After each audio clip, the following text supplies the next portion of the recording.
Hi everybody, my name is Kelly Otero, and today one of the main topics that I would like to talk about is recruitment and social media. In Chapter 8 of Socialnomics by Eric Qualman, we are brought to the topic of how companies really do use social media for its own advantage. But you could wonder why or how. And those questions being asked are really essentially what I will be talking or touching base upon today. In Chapter 8, there is a section called You Don't Find a Job, It Finds You, where it essentially covers how recruitment really has changed over the years, what recruiters are essentially looking for while they're using social media, and why it is crucial that us, ourselves, should be using social media for our advantage while we're looking for our own type of careers as well. So one of the first main topics that they talk in this section of Chapter 8 is how recruitment and the whole screening process has changed over the years. In the beginning, what they would do originally, of course, and they still do it too sometimes, is that they would go through multiple interviews for the potential candidate. They would do some background checks, and they would also do reference calling. So even doing all of that and reviewing their resume over and over again doesn't really give you a good image of what that potential candidate can be like. However, as of now, where you can use social networks such as LinkedIn, where you can see things where they have done past projects, videos of them, profile pictures, and that way you're actually getting to really know your potential candidate before actually really meeting them. Now, the funny thing is, though, is even though social networks is supposed to be an advantage technically for a recruiter, that doesn't mean it doesn't come with disadvantages as well.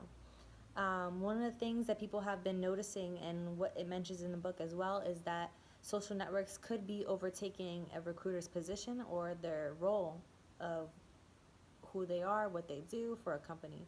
Because social networks are allowing employers to have direct contact with their potential employees, because all they have to do is go online, click a few buttons, and they see what their potential employee could be like.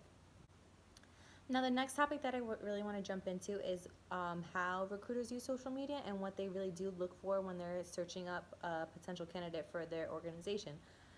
Recruiters often do use Google, YouTube, and other search engines by typing in the candidate's name, and they see really their different profiles such as Facebook, LinkedIn, things of that nature.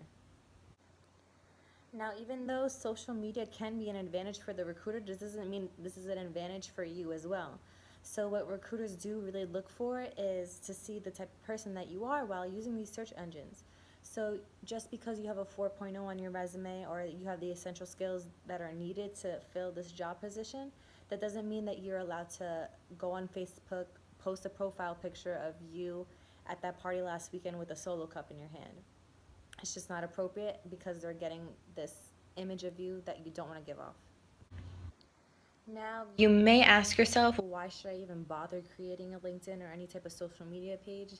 And that is because we have to realize that recruiters and hiring managers are no longer hiring us the old-fashioned way. We can no longer go to a family friend or a colleague. Well, you can, but in this case, in this generation, we may not have a friend or a colleague who can refer us to a job. It's not that easy for everybody.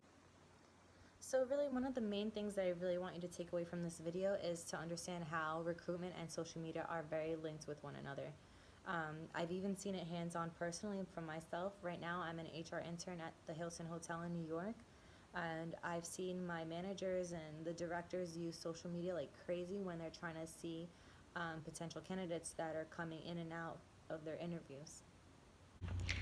So, with that being said, I hope that this video was helpful into understanding why recruitment and social media do go hand in hand, and that we must understand that recruitment is no longer an old-fashioned process, that we have to understand how important it is to have our social media and how it is important to stay connected, and also what recruiters are looking for when they are being connected to you. So with that being said, thank you, and I hope you enjoyed my video.